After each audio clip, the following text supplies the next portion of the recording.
All right, so I painted my chips on both sides, and this is ready to go. Now the surface is still a little bit too clean. Obviously this knife has seen its fair share of wear and tear, so we're going to need to rough up the surface a bit.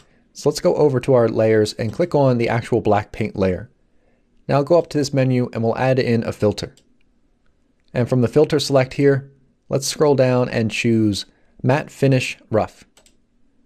And adds an instant layer of grunge and just roughness to the surface. It's really, really cool. And now there's also a bunch of parameters you can play around with over here. I'm just simply going to turn the brush intensity down to 0.25 and call it a day. That looks perfect to me. All right, so we roughed up the surface, we gave it some chips. Now we're gonna add one extra layer of grunge, and it's just gonna be for some scuffs and some scratches. Let's go back over to the layers and we'll click on this button to create a new fill layer. And let's rename this to Scuff Marks. Now let's go down to our properties down here and scroll up to the top. So here's the main material settings right here. And this is the number of channels and the types of channels that are affected by this layer.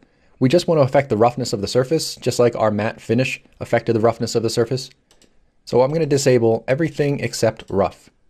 So now this layer is only affecting how reflective and glossy the surface is. Now let's go back down here and click on roughness. Instead of just using a regular roughness value, we're going to load it in a grunge texture. So up in the search field, I'm going to type in grunge, scratches, dirty. And this is the grunge map I'm looking for right there. So click on that and it loads that in as our roughness. You can see that things are way too rough though. I just want to add some more faint scuff marks to the surface. So let me bring the balance. Okay, yeah, I'll change the balance down to 0.45, just a little bit lower. And the contrast up to 0.75. So that's looking pretty good, except for the fact that it's actually making some parts more glossy. I already have the glossiness I want set in the black paint layer, so I just want this to detract from that glossiness and make, scuff marks here and there. So what I'll do is go over to the channel up here on the layers tab. I'll change this to roughness, and now we can switch the blending type over here and also play with the opacity of the roughness of this layer. So let me change the blending type from normal to screen. That way it's not going to make any parts more glossy, it's just going to detract from the glossiness. And I'll turn the screen value down to, let's go with something around 30. Just so those marks are a little bit more faint. Just like that, that looks pretty good. Now let's turn that layer on and off, make sure it actually adds value.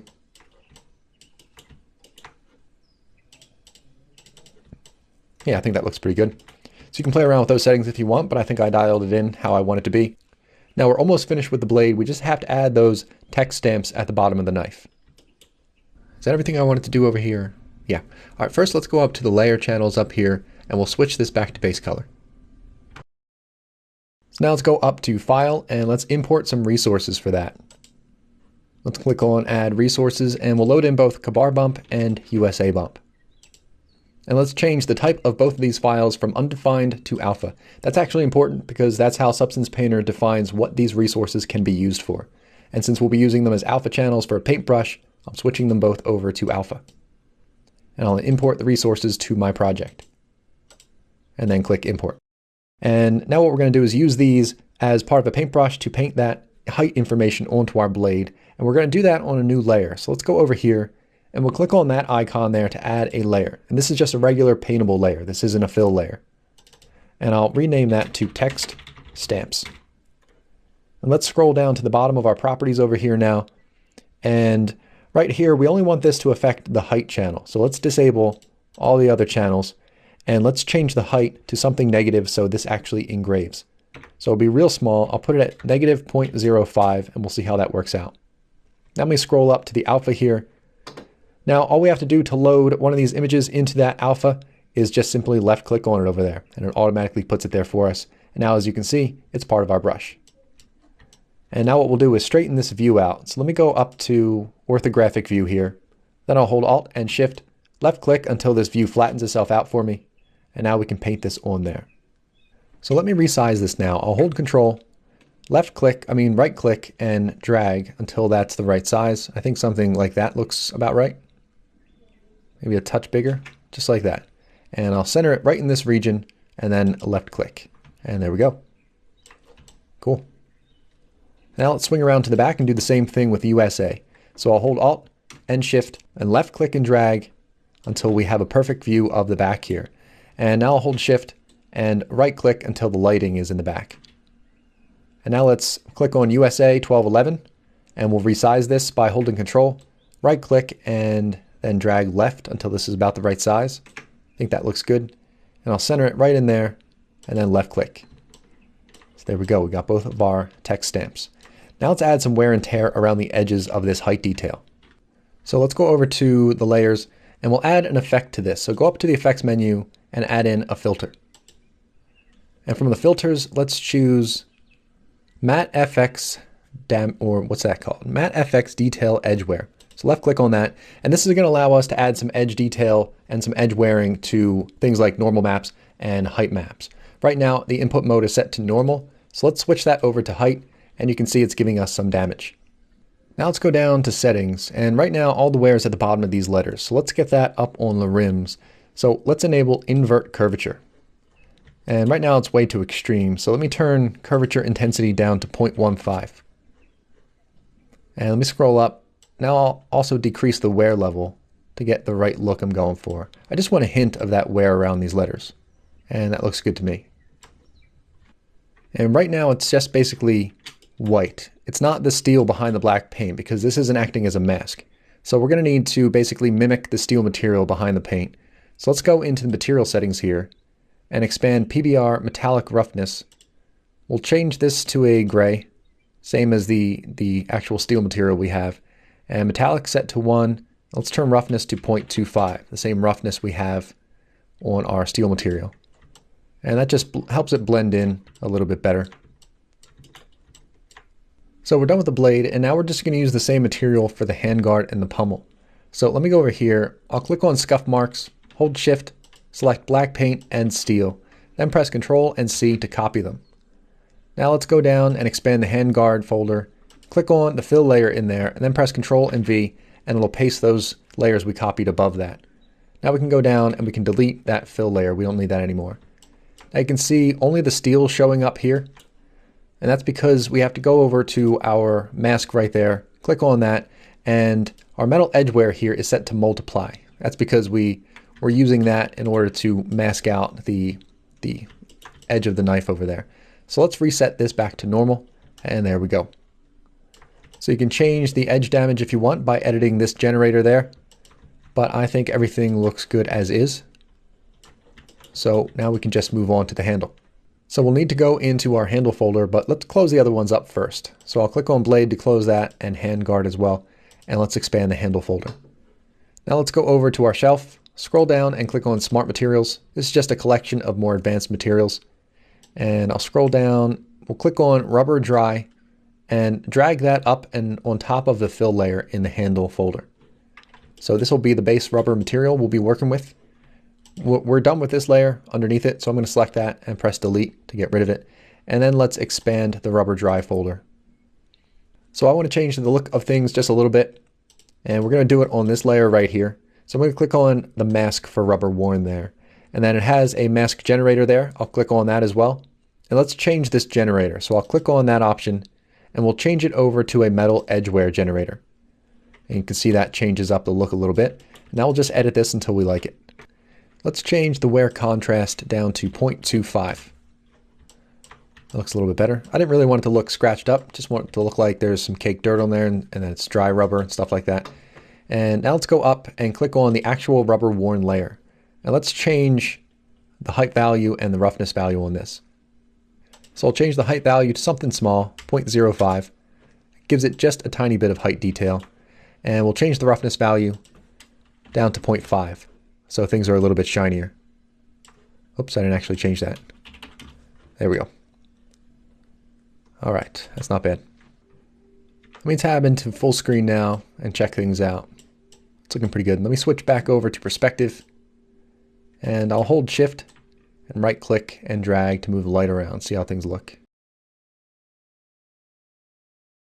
All right, that's looking pretty decent. I think the paint might be a little bit too dark. Let me tab out of full screen. I'll go up to my blade folder, click on the black paint layer, And let's just increase this a little bit, maybe to a value of 0.01. Looks good to me. Just a little bit brighter. And we'll have to do the same thing for the handguard as well. I'll click on the black paint layer there, click on the color, and for the value over here, I'll type in 0.01. All right, cool.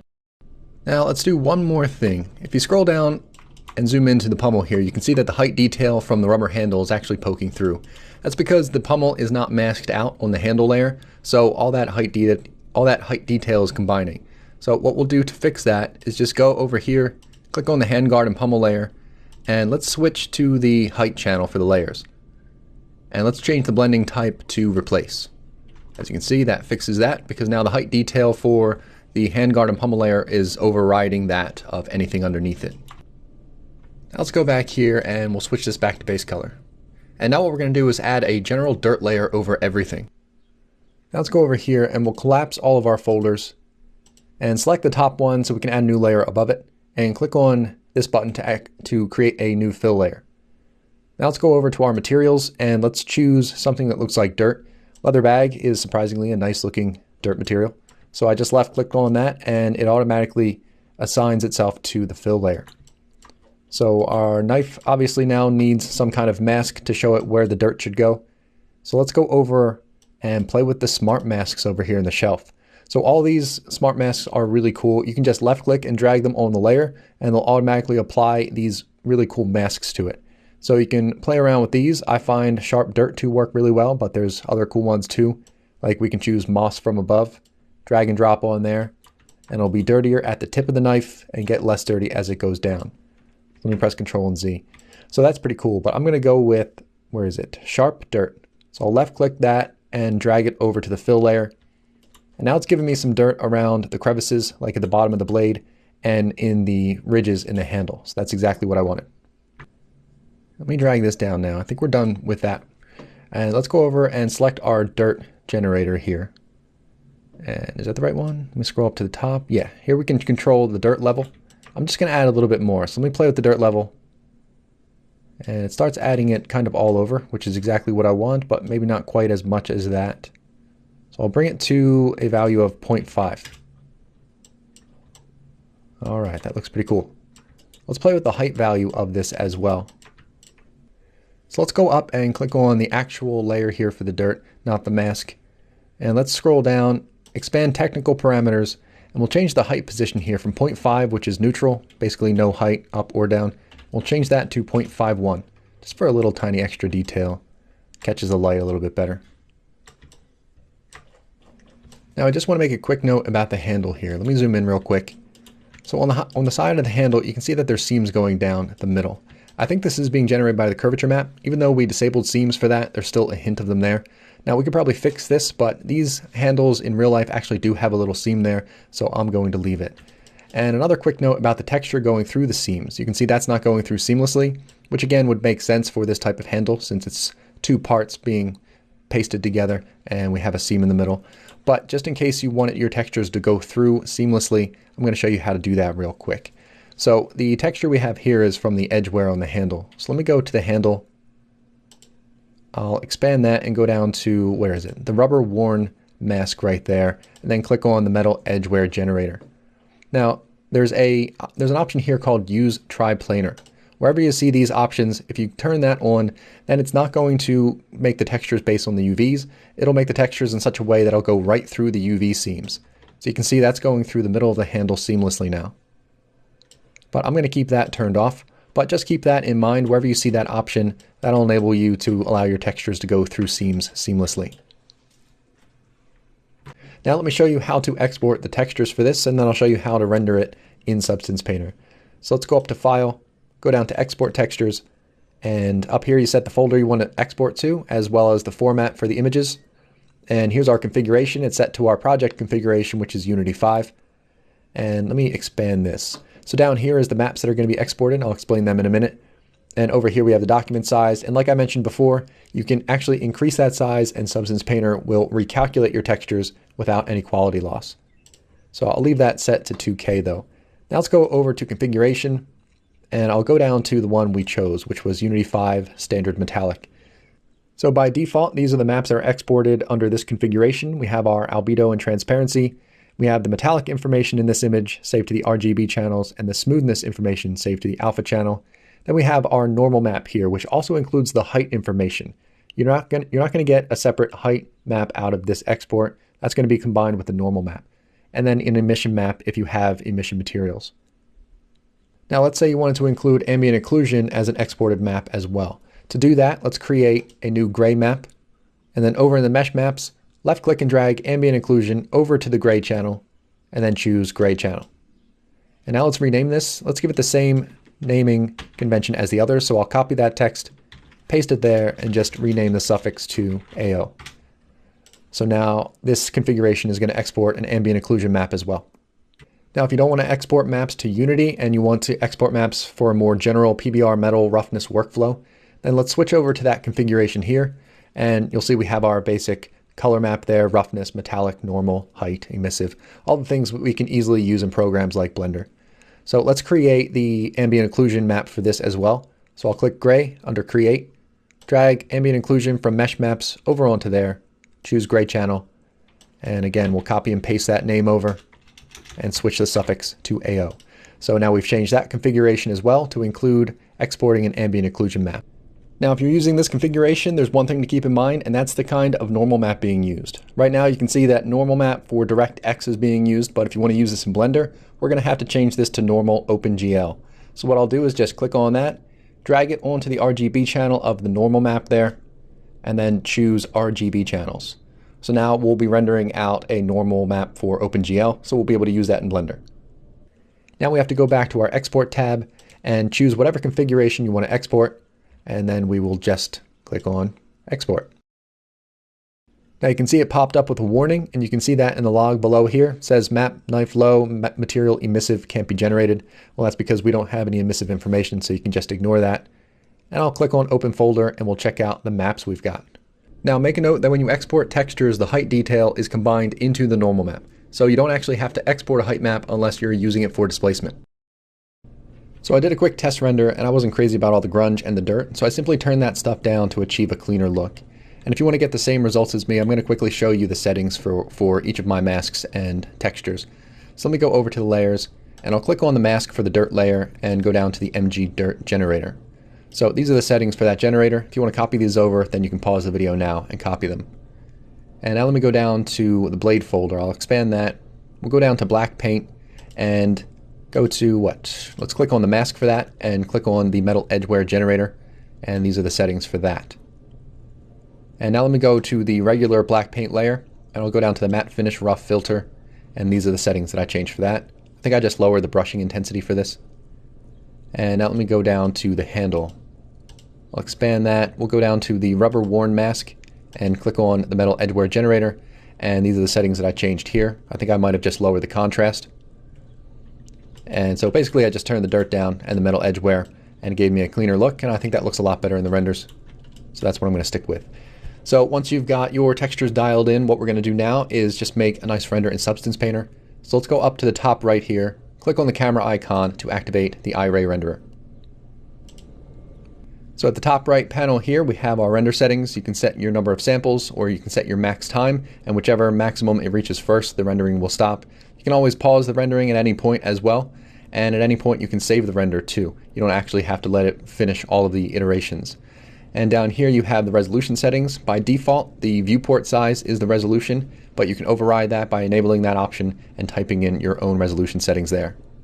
Now down here in the environment settings, you can switch your HDR environment if you want to, but I'm going to leave mine set to panorama. And if you scroll down, there's some other options down here, including turning on and off the ground. Right now, it's kind of hard to see with this, but it is casting a shadow. So I'm going to turn off the ground because I also want to turn off the background by enabling clear color. And I'll change this to a darker gray. And if you scroll down, you got some camera settings here, including field of view. The higher that is, the more perspective the scene will have. The lower it is, the more orthographic it will be. And we also got some post effects down here, so you can enable that and enable things like glare. And I'll add some shines to the brighter parts of your image, and you can play with those settings if you want. And it includes lots of different shapes as well. I'll set mine to bloom, and just gives me a nice little glow and some horizontal streaks like that. Alright, so now you can just rotate your scene, zoom in and out, find the perfect view, and also remember you can hold the Shift key and right click and drag to change the environment rotation. So get the right lighting, get the right post effects, get the right settings, and let it render, then hit save render, and that's it.